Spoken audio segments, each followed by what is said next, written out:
I am sure of myself as a person. I'm sure of my talent. I like the kind of person that I am.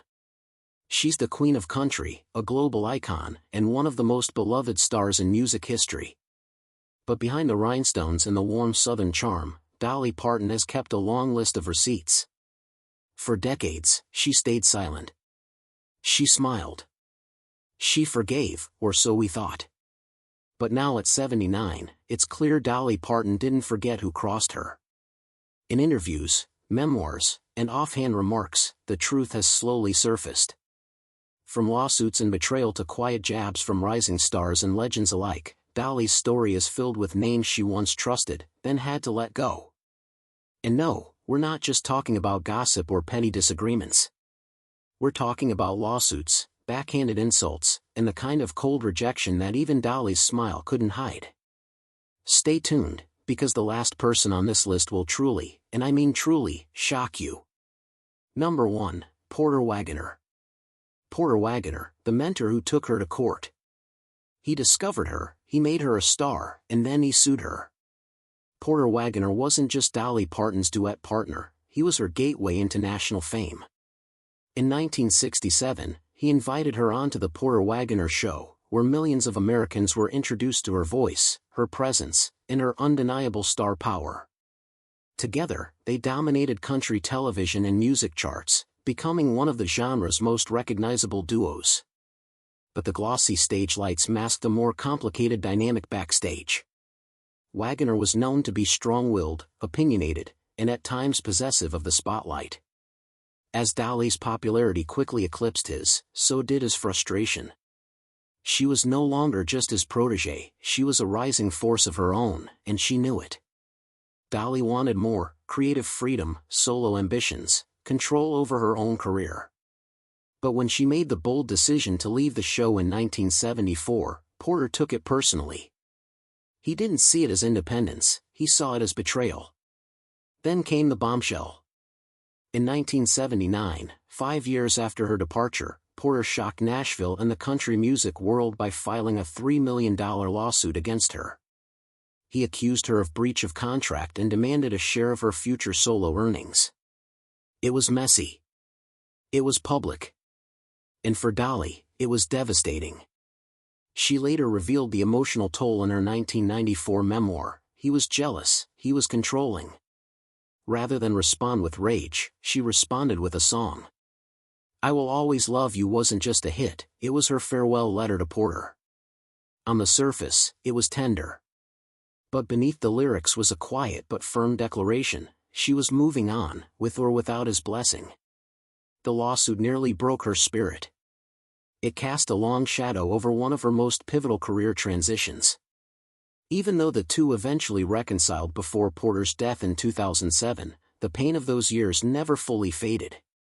Dolly never publicly lashed out, but she never forgot either. And just when Dolly thought that pain was behind her, another voice came from the indie world and took a very different kind of shot. Number 2, Jeff Tweedy.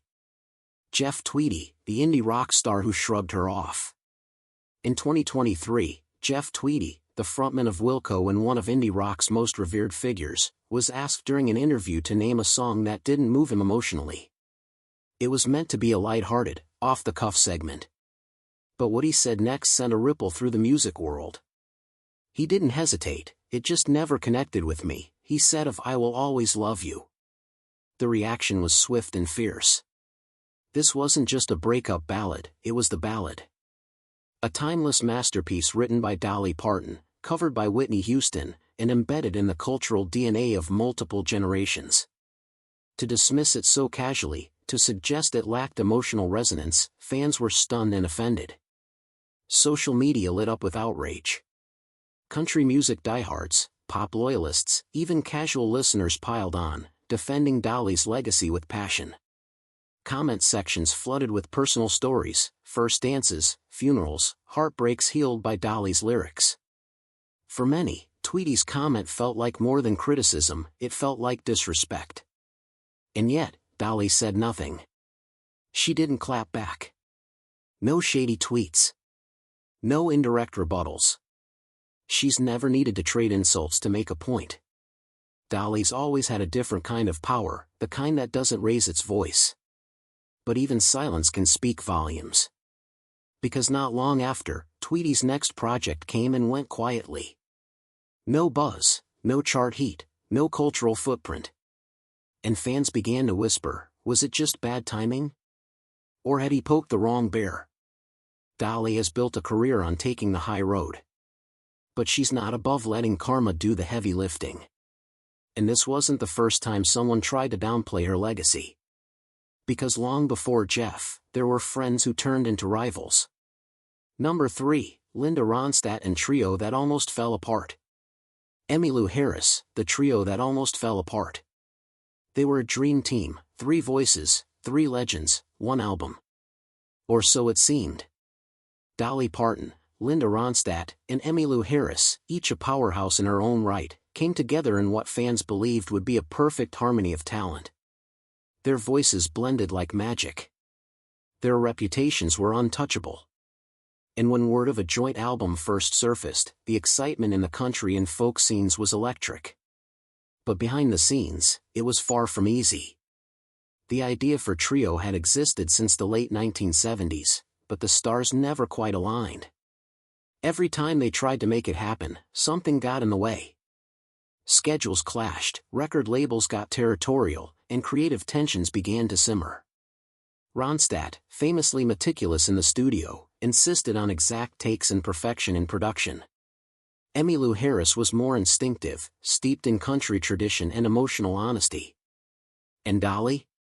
By then, she was a cross-genre superstar, juggling blockbuster movie roles, solo albums, and a brand that was rapidly expanding beyond Nashville. Dolly kept the drama private, never airing frustrations publicly. But in later years, she offered a rare peek behind the curtain, saying, "We had 3 different careers and 3 different ideas, but we loved singing together." That single sentence said it all. There was mutual respect and admiration, but also undeniable tension and limitations. When Trio finally released in 1987, it was worth the wait.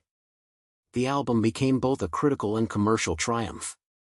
It won awards, revived traditional harmonies in mainstream country, and reminded the world that women could lead with elegance and strength. Still, despite the success, the project never evolved into a lasting collaboration. Follow-ups were slow, and reunions were few and far between.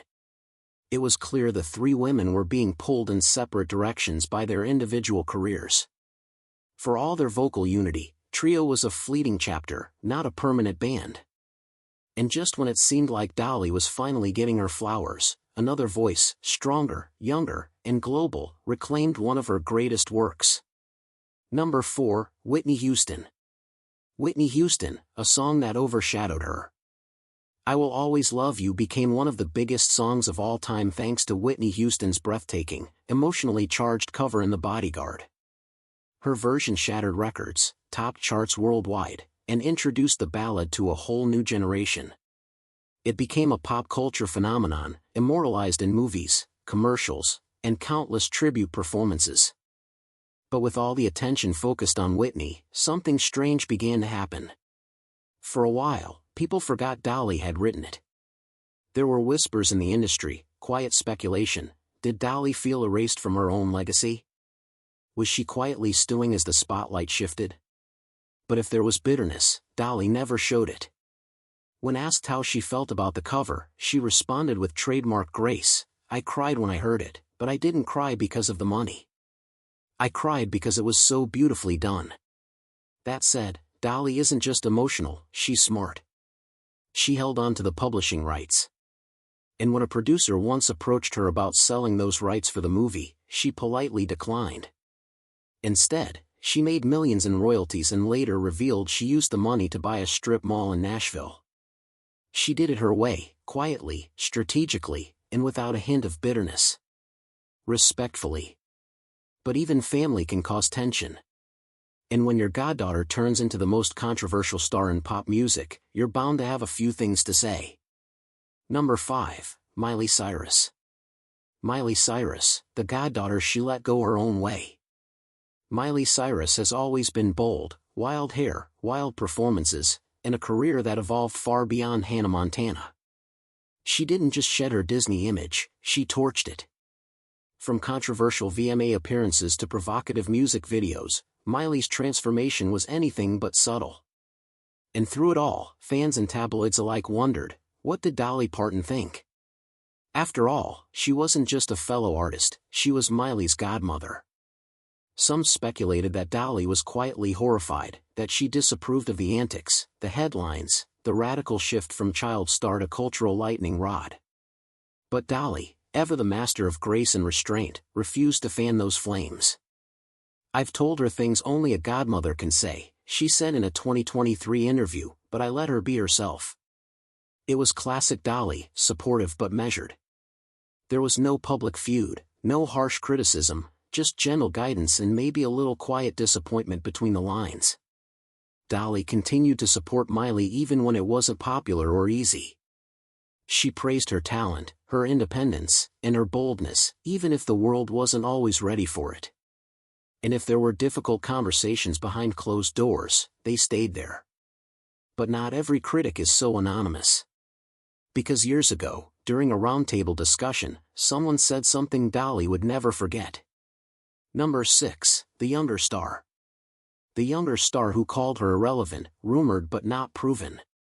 In the early 2010s, during a televised industry panel, an up-and-coming country artist, young, confident, and full of swagger, allegedly made a remark that sent a chill through the room: "She hasn't mattered to country radio in 20 years.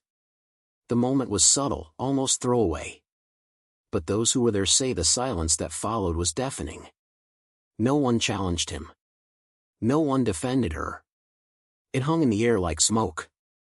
Dolly, always the professional, never addressed it directly. She didn't name names, didn't fire back. But her response came months later, quietly, and with precision. That same artist invited her to perform a duet on his national tour, a big show, sold-out crowds, cameras ready. Dolly declined. According to insiders close to her team, the message that leaked was unmistakable: why sing with someone who thinks you're obsolete? There's no confirmed footage, no public denial. But the story has lived online for years, whispered in forums, repeated in interviews, and speculated about by fans who know Dolly doesn't forget. Because when Dolly Parton chooses silence, it's never empty. It's a decision. A statement. And if this story is true, it means Dolly's silence is sometimes louder than any lyric she's ever written. Dolly Parton may be made of rhinestones and charm, but behind that sparkle is steel. For decades, she gave the world grace, humor, and heart. But now, her quiet reckonings are becoming public. Some scars never fully heal. Some voices never stop singing. And some legends never forget. Which of these stories surprised you the most? Let us know in the comments. And if you want more untold truths from country legends, don't forget to like, subscribe, and hit that bell icon, because this isn't the last secret Dolly's been keeping.